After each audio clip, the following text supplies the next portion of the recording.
So what have we been doing? Well, we've been talking about wisdom the entire time, something that everybody could go for more of.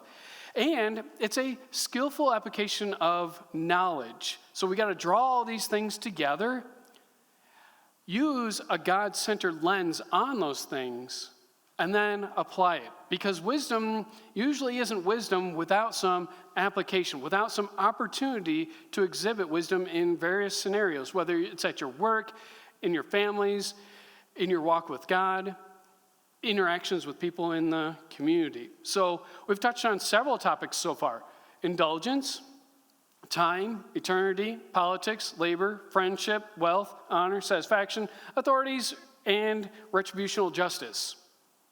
Okay, that was the short list, because we could go on, because there's such good stuff here in Ecclesiastes. We've also talked about ditches that you can fall into. Ditches that you can fall into from the text itself and our own personal interpretations. Because if you read some people, they'll look at this book and say, it's just a bunch of pessimism. Vanity, vanity, everything's vanity, everything sucks. Okay? No, he's not just saying something that's pessimistic or fatalistic. He's also not only saying what life would be like if you didn't have God. That is too simplistic. He has God, he knows God, he is wrestling with the wisdom of his day and what people think it guarantees in life. And he says, I'm not going to give pat answers to these tough situations in life. I wrestle with them. I'm going to give forth God-inspired wisdom and how it applies and how it doesn't apply. What can we say wisdom does for you and what it does not do for you? I like how he doesn't pull punches either, right? I mean, he says, this is hard. This is an evil thing. It still happens. People get away with it. What do? He wrestles with these things. And he also knows that there's limitations. Even if he goes through this search for several chapters, but he recognizes my wisdom that I have just as a human being can be limited. I don't know the future. I don't know what someone else is going to do to me. All these interactions are multifaceted. There's lots of things going on. He's going to talk a lot of theory, but he will never leave it there. He always gets to the practical. And something Jesus will also say, over in Matthew 11:19, he'll say, wisdom is vindicated by her deeds. Because people are asking Jesus, why are you doing it like this? You should be doing these things. You should be going about it this way. You should go up to Jerusalem and rock the world over there. And no, wisdom is vindicated by her deeds. You watch and wait and see how I live and teach wisely before I go to the cross.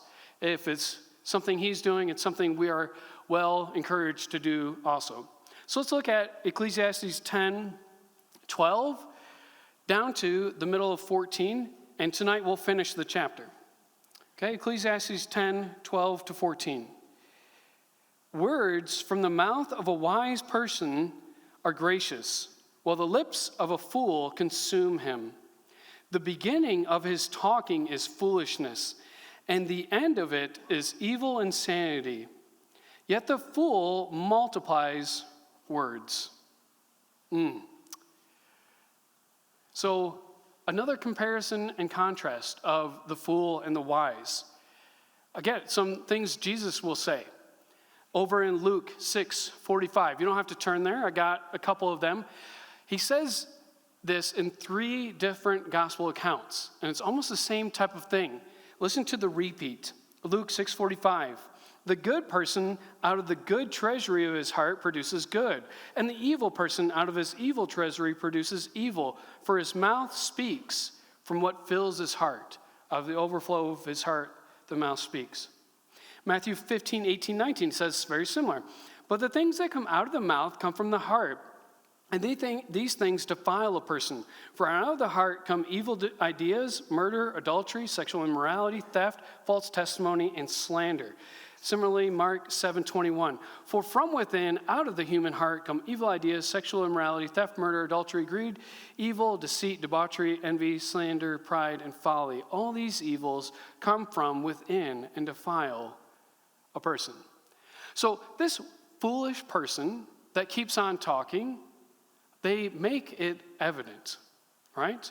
So how can the lips of a foolish person consume him? Well, turn over with me over to Proverbs 14, verse 3.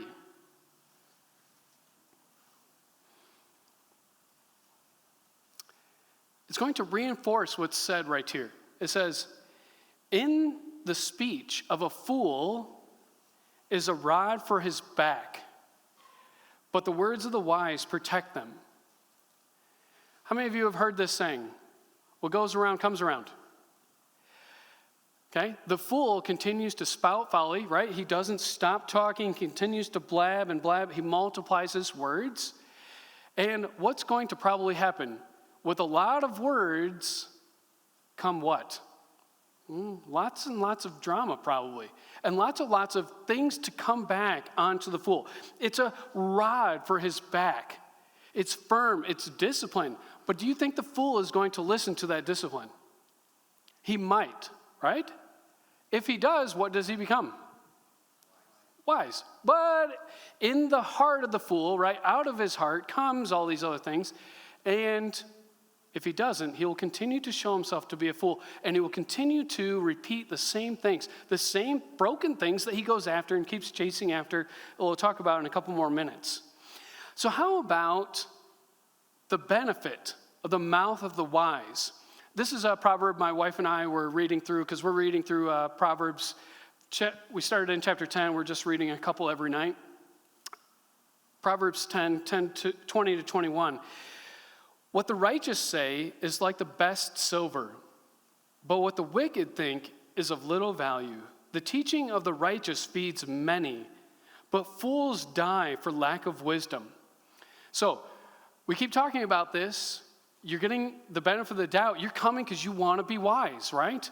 So how can you do this? How can your teaching feed many? How can your righteous words be like choice or the best silver as a benefit to all those people? Well, speaking words that give life.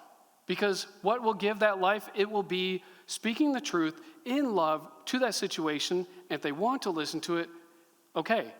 They will benefit from it. You have something to offer, right? You've got the scriptures to offer. The wise person, very often in Proverbs and Ecclesiastes, will know the scriptures, and he will say them. It will influence his mind. It will influence his speech. You guys have those opportunities. Hopefully you continue to have those opportunities as you entrust yourself to the Lord. And also, in your own personal discipleship, how can your words be sweet? If you were taking the time to get the claws that the world tries to sink into you of greed, materialism, adultery, these various things if you are working hard to tear them out and to see the freedom that Christ brings, what do you have to offer? You have genuine pleading to offer, and you have a way out of temptation because you've seen God provide it for yourself, and you can encourage others with it. We could go on and on of these great things that the mouth of the wise has to say, but it takes practice and it takes time. How does foolishness compound problems? So he keeps multiplying words. The beginning of his talking is foolishness. Foolishness is one thing, but the end of it is evil insanity. He compounds his problems. He compounds his issues, right? Because what does he not know? What does the fool not know? He doesn't know he's a fool. He won't admit it, right? He won't admit to anyone that he's a fool. He doesn't know how to be reproved. He doesn't know how to take wise instruction. He doesn't know when to stop. But he does know is he knows that his plan is great. And don't nobody question his plan, because he's a fool. He's not going to take that wise counsel. He's ignorant that he's in a trap. How many of you guys have read the beginning of the book of Proverbs? Okay, wow, good. 2/3 of you guys. So in the book of Proverbs, in chapter 9 especially, you get this great contrast between Madam Folly and Lady Wisdom. Okay?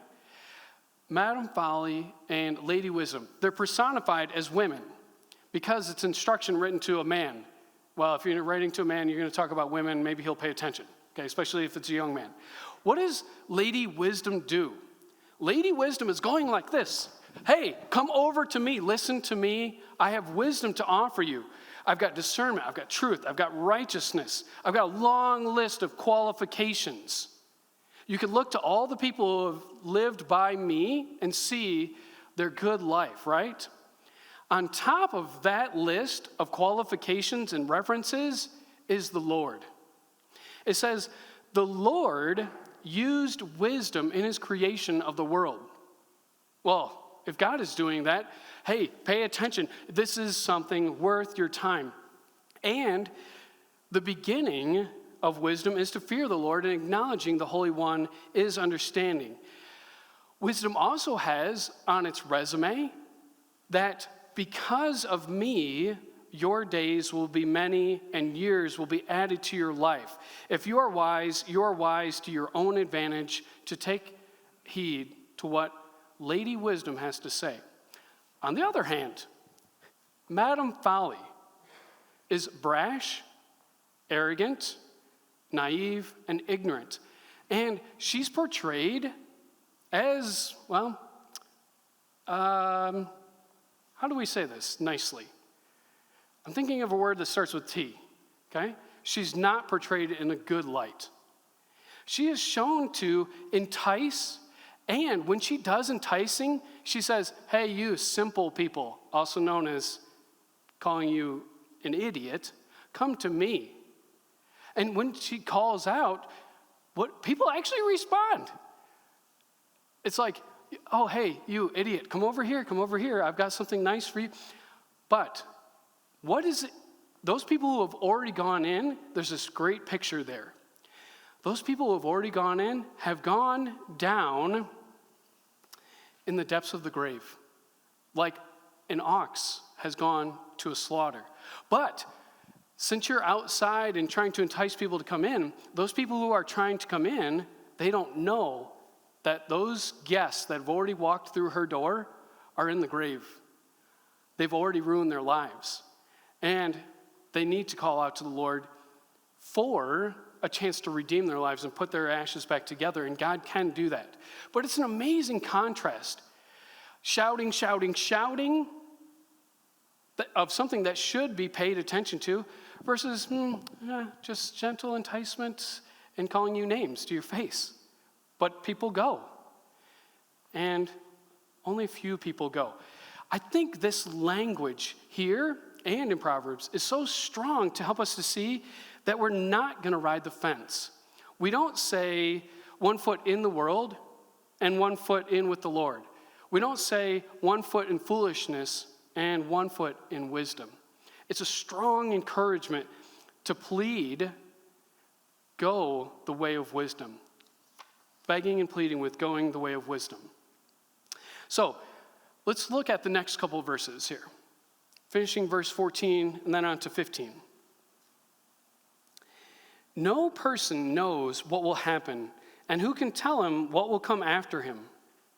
The labor of a fool makes him so weary that he does not even know how to go to a city.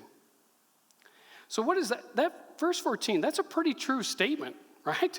No one knows what will happen, and who can tell him what will come after him? This is going to be a discussion question for you guys. You don't know the future, right? So how should that influence your practice of developing and cultivating wisdom and living it out in the various places that you have, work, family, and so forth? And you guys have a chance to discuss, bounce some ideas off of each other. I don't know Maybe you've been there, you've been there, we can share past experiences and so forth, but how does it temper it?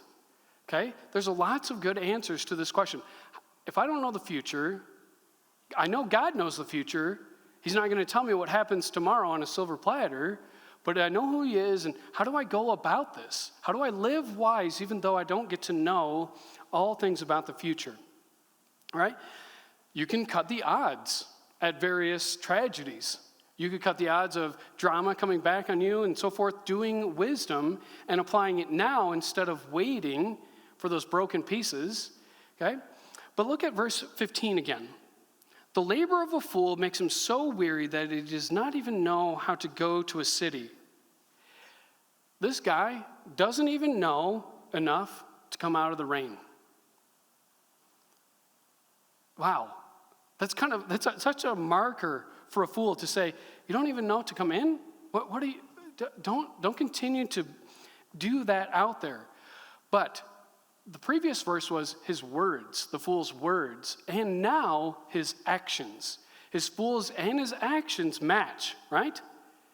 He walks the walk and he talks the talk of a fool, and he shows it by he wears himself out doing work, and then he doesn't even have the energy or know-how or wherewithal to go to a city because he's maybe just worked hard, not worked smart. He doesn't employ wisdom in his life. And this could be true not only of an individual, it could be true of a whole group of people, a whole nation. And if it's true of whole nations or whole groups, the scale goes way up, right? Because you're multiplying. You're multiplying these foolish words and these foolish deeds. And the poison spreads, even though people might be enjoying themselves. And that's what we get in verses 16 to 20. Woe to you, land, whose king is a boy and whose princes feast in the morning. Blessed are you, land whose king is of nobility and whose princes eat at the appropriate time for strength and not for drunkenness. Through extreme laziness, the rafters sag, and through idleness, the house leaks. You notice now we're talking on a nationwide scale. Okay? What could be happening? Woe to you, land whose king is a boy, also known as a king who really doesn't maybe know what he's doing. He hasn't built up wisdom over time. And princes who feast in the morning. You notice several of these responsibilities, like, do princes get the opportunity to feast?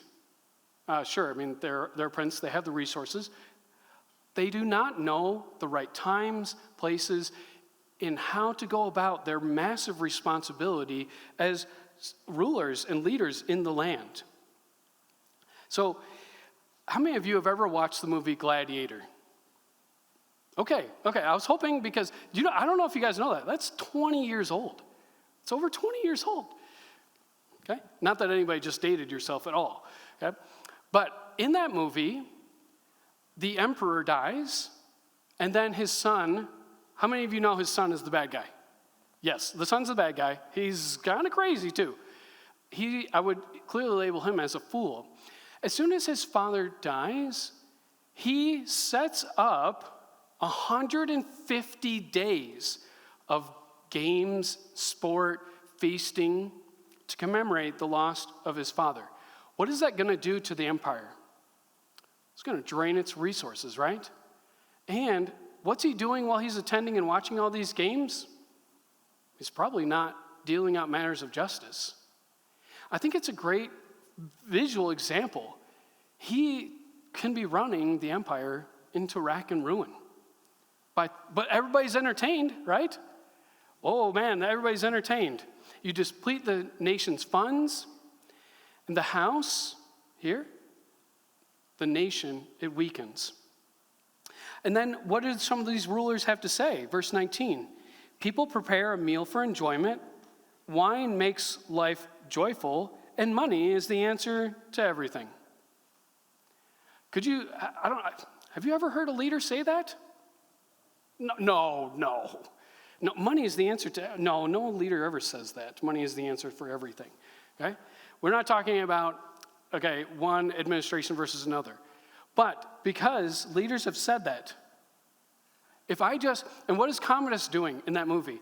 He's just pacifying the people to forget their troubles, but he's not solving them. He's a fool. His leadership is running the nation sideways. Lastly, verse 20. Furthermore, in your bedroom, do not curse a king, and in your sleeping rooms, do not curse a rich person, for a bird of the sky will bring this sound, and the winged one will make your word known. How many of you ever heard the phrase, a little birdie told me? A little birdie told me. It's probably where this phrase comes from. Okay? Now, do you think he's talking about a literal bird? Okay, good. I was hoping nobody was going to say yes. All right? Because birds don't talk. All right? But what is probably going to happen? This is a stern warning, right? Because if you just read verse 19 and 18 and you're like, these people in leadership, blah, blah, blah, and you sit there and rant at the TV and you do things like that, you just, like, that's what you talk about all the time and it consumes you. What are you doing? You're doing this thing. In your bedroom, do not curse a king. Ooh, that's strong and hard to do. Can you have an opinion? Yes. Can you do something about your opinion? Yes, it's called voting and other things. Okay? But how can I take this seriously? Because this is not a democracy, right? In this case here, a king has a lot of authority. If you say something in your living room while you're yelling at CNN, Fox, whatever you're watching, is the president going to walk in and be like, I got you? Okay? Probably not.